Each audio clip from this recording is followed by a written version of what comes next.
Hi friends, കുട്ടി ബേബീസിലേക്ക് എല്ലാവർക്കും സ്വാഗതം. ഞാനിന്ന് വന്നിരിക്കുന്നത് ഈവനിങ് സ്നാക്സുമായിട്ടാണ്. അപ്പോൾ അമൃതം പൊടിയിൽ ഞാനൊരു ഉണ്ട ഉണ്ടാക്കി കൊടുക്കുക ആവിയിൽ. അപ്പോൾ കുട്ടികൾക്ക് അതാണ് 4 മണി പിള്ളേരുമായിട്ടൊക്കെ ഉണ്ടാക്കി കൊടുക്കാറുള്ളത്. എൻ്റെ ചാനൽ ആദ്യമായി കാണുന്നവരാണെങ്കിൽ സബ്സ്ക്രൈബ് ചെയ്യാൻ മറക്കരുത്. ലൈക്ക്, കമൻറ്റ്, ഷെയർ എന്നിവയും കൂടി ചെയ്യാൻ മറക്കല്ലേ. ഇതിനു വേണ്ടി തേങ്ങ കുറച്ച് തിരികെ വെച്ചിട്ടുണ്ട്, പിന്നെ 4 ഏലയ്ക്ക, കുറച്ച് ജീരകം. ഇങ്ങനെ കപ്പലണ്ടി ഒന്നും നമ്മൾ ചേർക്കുന്നില്ല, അപ്പോൾ അതുകൊണ്ടാണ് ഞാൻ തേങ്ങ ചേർക്കുന്നത്. പിന്നെ ഒരു 2 പഴമാണ്, ഒരുണ്ട ശർക്കര ഞാൻ പകുതിയെ ചേർക്കത്തുള്ളൂ, ഇത്ര എടുക്കത്തില്ല, മധുരം ഓവറായിപ്പോവും. പിന്നെ മെയിനായിട്ട് അമൃതപ്പൊടിയാണ്, മോക്ക് കിട്ടുന്ന അമൃതപ്പൊടിയാണ് ഇവിടെ എടുത്തിരിക്കുന്നത്. പോകാം വീഡിയോയിലേക്ക്. ഏലക്ക നമുക്ക് എടുത്തിട്ട് ഇതിന്ന് കുരു മാത്രമായിട്ട് മതിയേ, കാരണം ഇത് നമുക്ക് കളയണ്ട. ചായ ഇടാനുള്ള തേയിലയില്ലേ, തേയിലക്കകത്ത് വേണമെങ്കിൽ നമുക്ക് ഇടാമേ.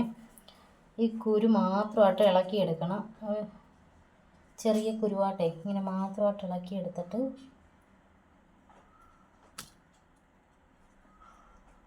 നാലെണ്ണത്തിൻ്റെ കുരു മാത്രമായിട്ട് എടുക്കാം.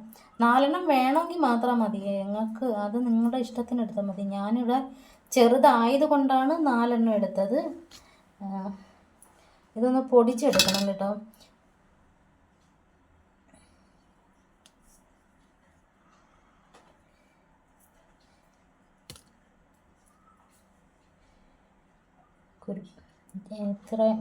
ഇത്രയും കുരുവാണ് ഞാൻ എടുത്തതിൽ 2 എണ്ണത്തിൽ എനിക്ക് കിട്ടിയത്.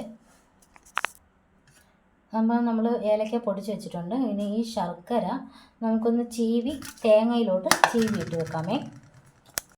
നമ്മൾ ശർക്കര ഇവിടെ ചീവി തേങ്ങയിൽ വെച്ചിട്ടുണ്ട്.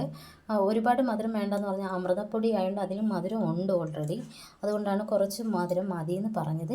ഇനി നമുക്ക് ഈ പഴം കൈ നല്ലതുപോലെ വാഷ് ചെയ്തതിന് ശേഷം നല്ലതുപോലെ ഞെവിടി ഉടയ്ക്കണേ. ഇതുപോലെ ഉടച്ചെടുക്കണം നല്ലതുപോലെ.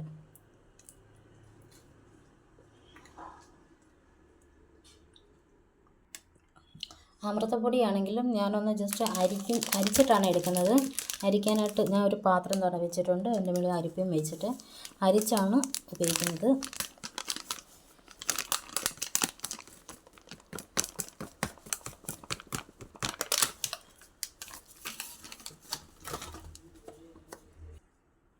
അങ്ങനെ നമ്മൾ അമൃതം ഇവിടെ അരിച്ച് വെച്ചിട്ടുണ്ട്. അതിലേക്ക് നമ്മൾ ഏലക്ക പൊടിച്ച പൊടിയാണ് ഇട്ട് കൊടുക്കുന്നത്.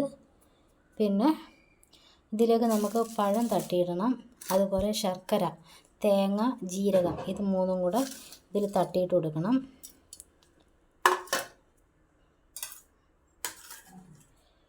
ഞാനൊരു അല്പം ഉപ്പ് ബാലൻസിന് വേണ്ടി, ഓപ്ഷണലാണ്, വേണ്ടവർക്കിടാം. ഞാൻ ശകലം ഉപ്പ് ഇടുവേ, നിങ്ങൾക്ക് വേണമെങ്കിൽ മാത്രം ഇടാം. പിന്നെ അതുപോലെ പഴം, നമ്മൾ ഇവിടെ വെച്ച പഴവും കൂടി ഇതിലേക്ക് ആഡ് ചെയ്യുന്നു. ഒരുപാട് വെള്ളമൊന്നും വേണ്ട, നമ്മൾ സാധാ പുട്ടിനൊക്കെ കുഴയ്ക്കും പോലെ തന്നെ ചെറുതായിട്ട് വെള്ളം കുഴച്ച് ഉരുളകളാക്കാനുള്ളൊരു രീതിയിലേ ആകാവൂ. ഓവർ വെള്ളമായി കഴിഞ്ഞാൽ നല്ല കട്ടിയായിപ്പോവും, നല്ല തിക്കായിപ്പോവും. അതുകൊണ്ട് ഒരല്പം വെള്ളം വെച്ച് വേണം നമ്മൾ ഇതെല്ലാം ഒന്ന് ജോയിൻ്റ് ആക്കാൻ. ഇഡലി കൂടെ നമ്മൾ അടുപ്പിൽ വെച്ചിട്ടുണ്ട്, വെള്ളം ഒന്ന് വെട്ടി തിളക്കട്ടെ. നമുക്കിതെല്ലാം കൂടെ ഒന്ന് മിക്സ് ചെയ്യാം. എല്ലാം കൂടെ തട്ടിയിട്ട് വെച്ചിട്ടില്ലേ, അപ്പോൾ അതെല്ലാം കൂടെ ഒന്ന് ഇളക്കി കൊടുക്കുക, നല്ലതുപോലെ ഒന്ന് ഇളക്കി കൊടുക്കുക.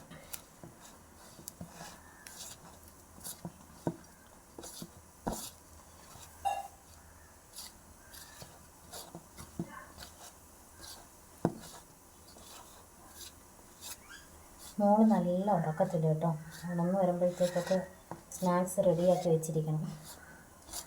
പിന്നെ ഇപ്പോൾ ഒരു ചെറിയ മഴയൊക്കെ പെയ്ത് നമ്മുടെ ഇവിടെ ചൂടൊന്ന് കുറഞ്ഞെന്ന് പറയാൻ പറ്റത്തില്ല, ചൂട് ഇളകിയതേ ഉള്ളൂ. ഇപ്പോൾ നല്ല മഴ പെയ്തായിരുന്നെങ്കിൽ കുഴപ്പമില്ലായിരുന്നു, ചെറുതായിട്ടൊന്ന് പെയ്തതേ ഉള്ളൂ. എന്നാൽ ഇരുട്ടാണെങ്കിൽ കയറിക്കൊണ്ടപ്പം നല്ല മഴയ്ക്ക് സാധ്യതയുണ്ടെന്ന് വിചാരിച്ചു. ഇപ്പം ചെറുതായിട്ടൊന്ന് മഴ ഇങ്ങനെ ചാറിയിട്ടങ്ങ് പോവുകയാണ് ചെയ്തത്.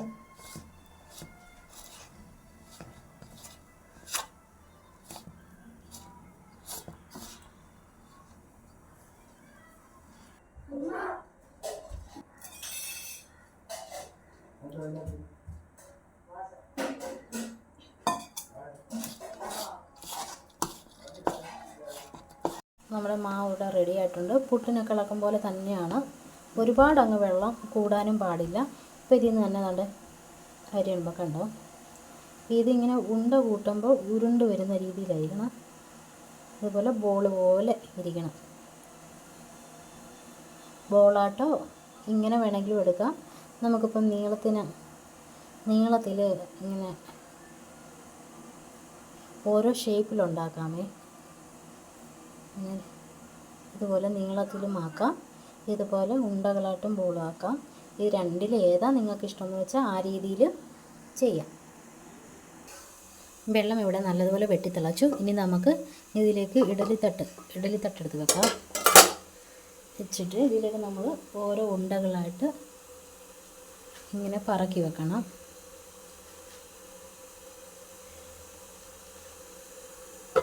നമുക്കെല്ലാം അങ്ങനെ ഉരുട്ടി ഇവിടെ നമ്മൾ ബോളുകളെല്ലാം പോലെ ആക്കി വെച്ചിട്ടുണ്ട്. ഇത് നമുക്ക് ഇഡലിക്കുട്ടത്തിൻ്റെ മൂടി വെച്ച് അടച്ച് ആവിയിലൊന്ന് വേവട്ടെ. ഒരു 20-25 നമുക്ക് വേവാനായിട്ട് വെക്കാം. നനവില്ലാത്തൊരു പാത്രത്തിലേക്ക് മാറ്റിയതിന് ശേഷം നമുക്കിതിന്ന് ഓരോന്നിടത്തൊക്കെ ഇത് കഴിക്കാവുന്നേ ഉള്ളൂ. ഇപ്പോൾ നമ്മുടെ ഇത് ഉണ്ട ഇവിടെ റെഡിയായി കഴിഞ്ഞിട്ടുണ്ട്. ഇനി അടുത്തൊരു വീഡിയോയുമായി വീണ്ടും കാണാം.